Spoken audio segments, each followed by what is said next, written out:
My name is Joe Peroni, and this is the Rise Above Project. And this week I've been doing a lot of writing, so today I'm just going to read you some of the things that I wrote. Now I know it seems like cheating, and I feel like it's cheating when I'm just sitting here reading stuff. But let's be honest, most people who do these YouTube shows, they edit them to death. They spend all this time doing that, and then up on the computer screen, they have the words and they read through it all. So I choose not to do that, and I'm definitely not going to do any editing today because I never do that kind of thing. I don't even want to learn how to do it because I do feel like it's cheating. So I'm going to do this in one run, and I'm just going to read this straight through. And if you want a title for it, let's call it The Decline of Gentlemen. So I want to compare timeless virtues to the men of today with their modern grievances. Or we could say we're going to contrast traditional values, because a lot of men like to talk about that, traditional values.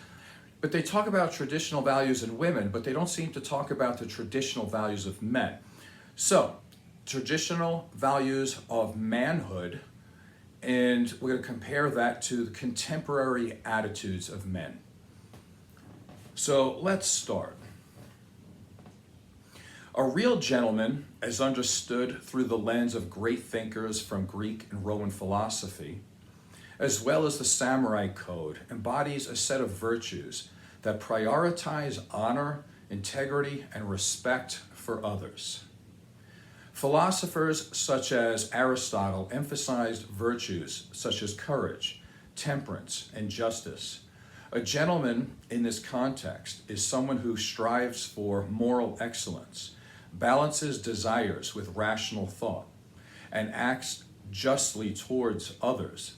Cicero and Seneca also advocated for the importance of wisdom and self-control, suggesting that true nobility is found in character rather than social status. The samurai upheld a code that valued loyalty, honor, and discipline. A gentleman in this tradition is someone who not only possesses martial skill, but also exemplifies humility, self-sacrifice, and respect for others. The concept of seppuku reflects the extreme commitment to honor, where a samurai would rather die than live with dishonor, underscoring the gravity of ethical integrity. In contrast, the modern red pill or manosphere philosophy, often associated with the harsher, more cynical view of relationships and masculinity, can be seen as a corruption of the true gentleman ideal. This perspective tends to promote a transactional view of relationships, emphasizing dominance and manipulation over respect and compassion. The notion that men must adopt an aggressive attitude and a self-serving attitude to succeed in a modern world undermines the principles of honor and integrity that define a true gentleman. The shift from a gentleman's virtues, character and respect, and ethical conduct to a worldview that prioritizes power and manipulation marks a significant decline in moral standards. The average red pill man or manosphere individual is often built on grievances and complaints, showcasing a pervasive sense of victimhood and entitlement. Instead of taking accountability for their lives, they engage in a complete denial of their own responsibilities, shifting blame onto others and perpetuating a cycle of resentment.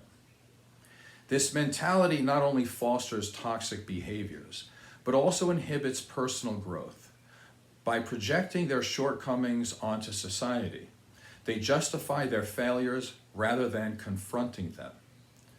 This discourse often revolves around putting others down, especially women and those they perceive as threats, rather than building themselves up. The focus on grievances creates a toxic environment that thrives on negativity and division, ultimately leading to isolation rather than genuine connection. In summary, a real gentleman is grounded in timeless virtues of honor, integrity, and respect, while the modern interpretation often represents a troubling departure from these ideals. The current archetype, marked by grievances and a lack of accountability, emphasizes self-interest and criticism over true character and ethical conduct, leading to a culture devoid of genuine connection and mutual respect. That's the first essay. I have a second one, but being that the show is 5.5 minutes long now, let me end it here, and I'll read the other one on another show. Okay, hopefully this has been beneficial to you in some way. My name is Joe Peroni. Thank you for listening.